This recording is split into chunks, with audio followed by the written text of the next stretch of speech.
What's up guys, it's me Jeremy, and today I want to talk about getting out of ELO hell.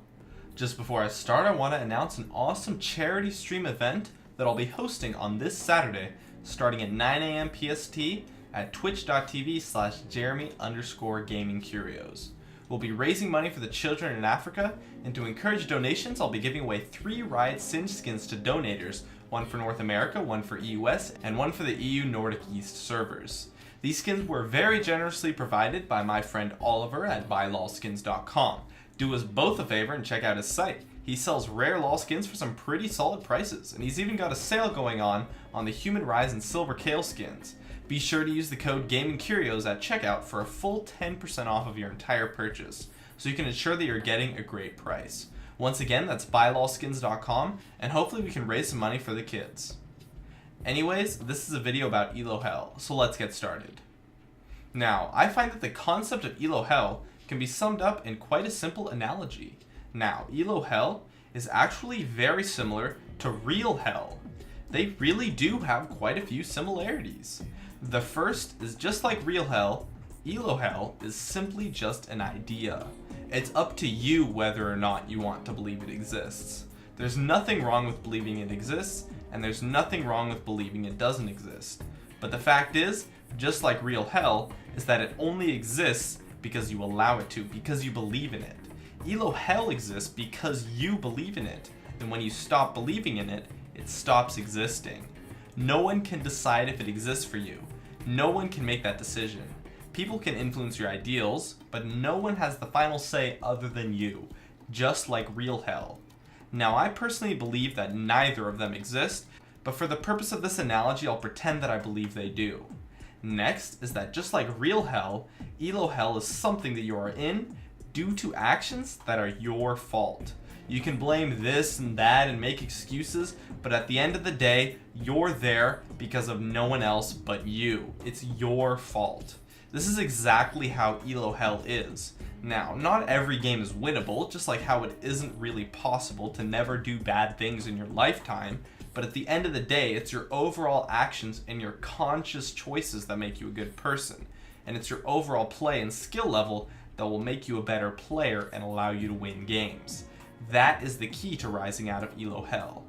Yes, of course, some games are unwinnable, but at the end of the day, you really do have a huge influence on every single game you play, and you need to carry your games to win, not just go even. Albert Einstein once said, "The world is a dangerous place to live in, not because of the people who are evil, but because of the people who don't do anything about it."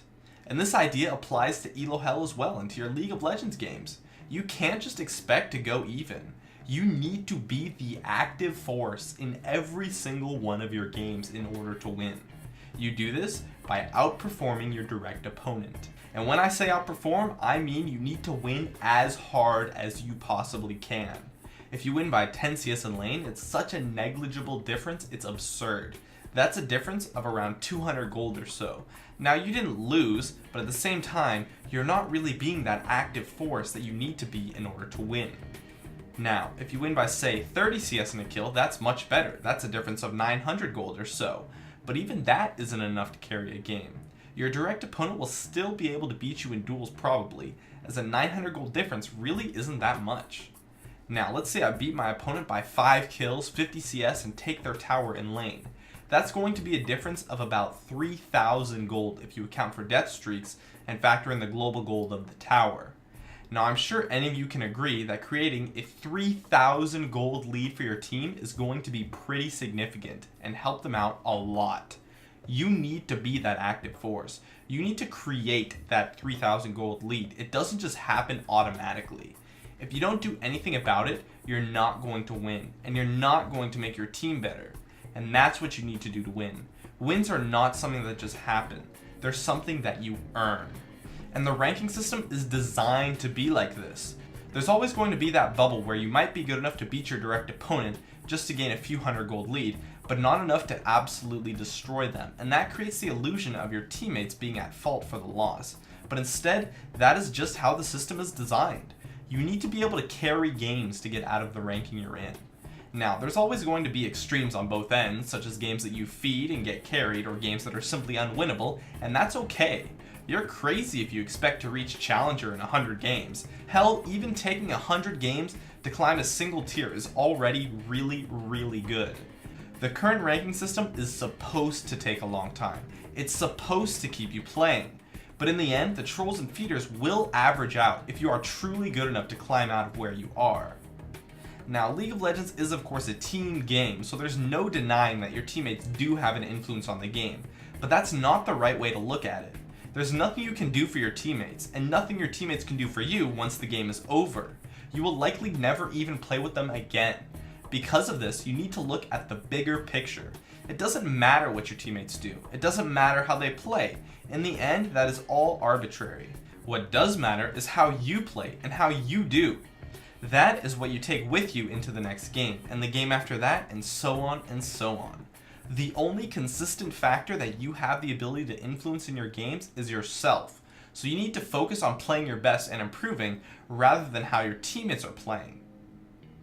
But there is one way that you can influence your teammates, and that is communication.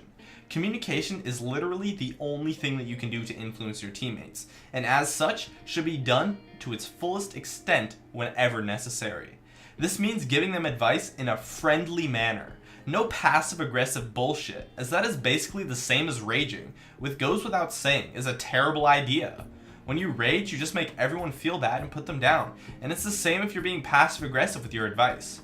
It's tough to remember that there is a real human being on the other side of the computer screen, but there is, so they deserve the respect that you are expecting from them. Anyways, at the end of the day, the key thing to know about ELO Hell is that it only exists because you allow it to. No one but you can make it go away, and it's up to you to decide whether or not you want to take that step, improve your mindset, and become a better player. My name is Jeremy, and that is it for my video on rising out of ELO Hell.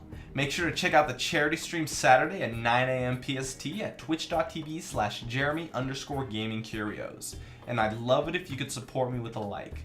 Please subscribe for more awesome content in the future if you enjoyed this video, and I'd love it if you could follow me on Facebook at facebook.com/gamingcurios.